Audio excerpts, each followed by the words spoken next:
Freezing rain and snow and a high of 32.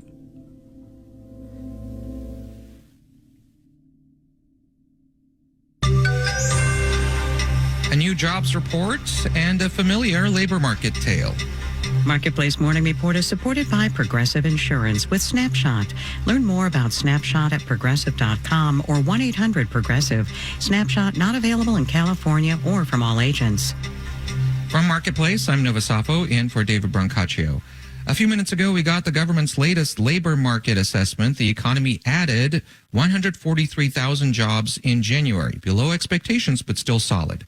The unemployment rate ticked lower, now at 4%.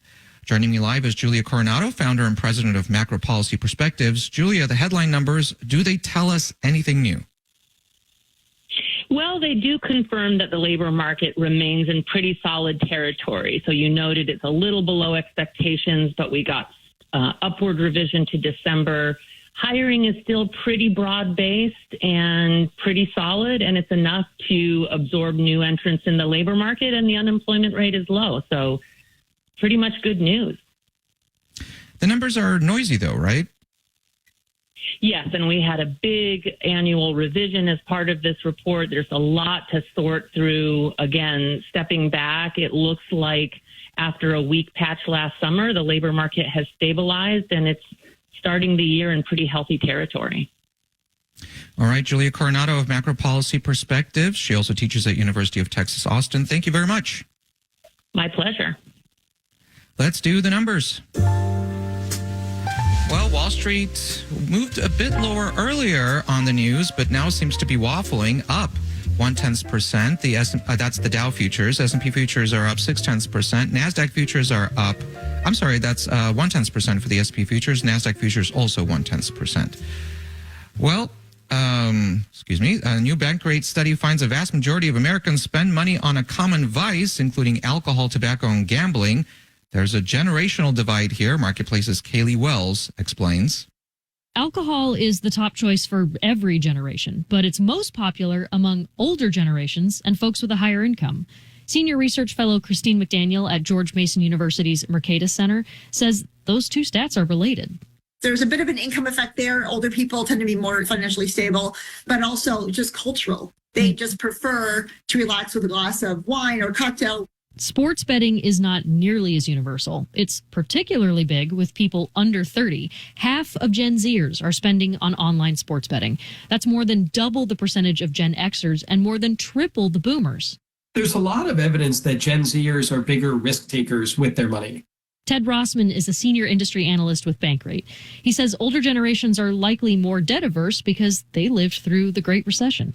Gen Zers, on the other hand, came of age at a time when stimulus money was abundant. You know, there were a lot of people that were using their stimulus money to gamble on crypto or sports betting or meme stocks. Rossman says that vice spending can become a problem when people go into debt to pay for it, which, out of all the vices Bankrate studied, is most common for the sports bettors. I'm Kaylee Wells for Marketplace.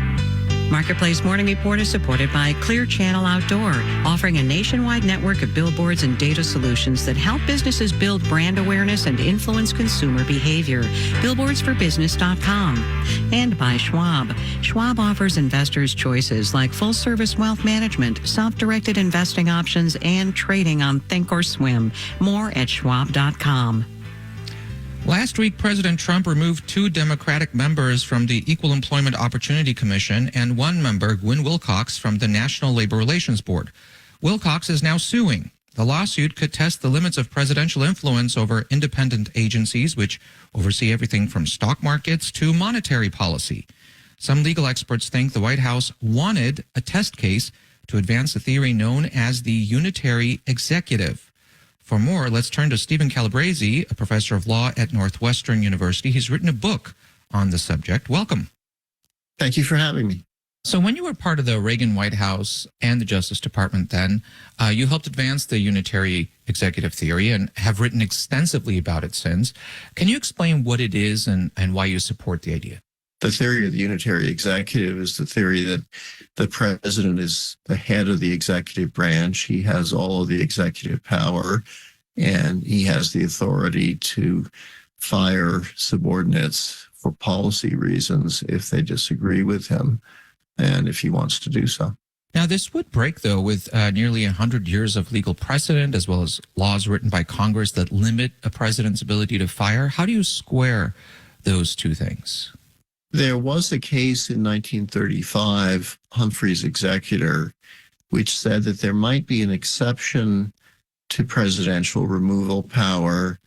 In recent years, the U.S. Supreme Court, under Chief Justice Roberts, has construed Humphrey's Executor more and more narrowly.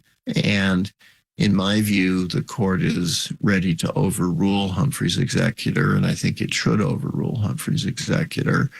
The statutes that Congress has passed that purport to limit presidential removal power are quite simply unconstitutional. As you know, it's not hard to find legal scholars who strongly disagree with you and the theory you just laid out. Now, what do you say to folks who are concerned about really any president being able to, for example, fire the Federal Reserve chair if the chair of the Federal Reserve doesn't do what the president wants him to do? How would you respond to those concerns? Well, I think the fact the president has the theoretical power to fire anyone in the executive branch doesn't mean that he will exercise that power or choose to exercise that power. President Trump, for example, has not tried to fire the chair of the Federal Reserve Board, probably in part because doing that would rattle the stock exchange and the securities markets.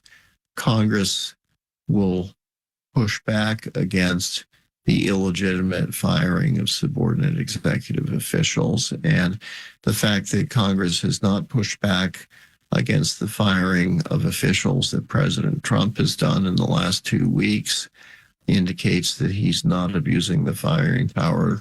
Stephen Calabrese teaches law at Northwestern University and is a leading scholar of the unitary executive theory. Thank you for coming on our show today. Thank you for having me. We also spoke with legal experts critical of unitary executive theory. Find that coverage online at marketplace.org. I'm Nova Safo with the Marketplace Morning Report.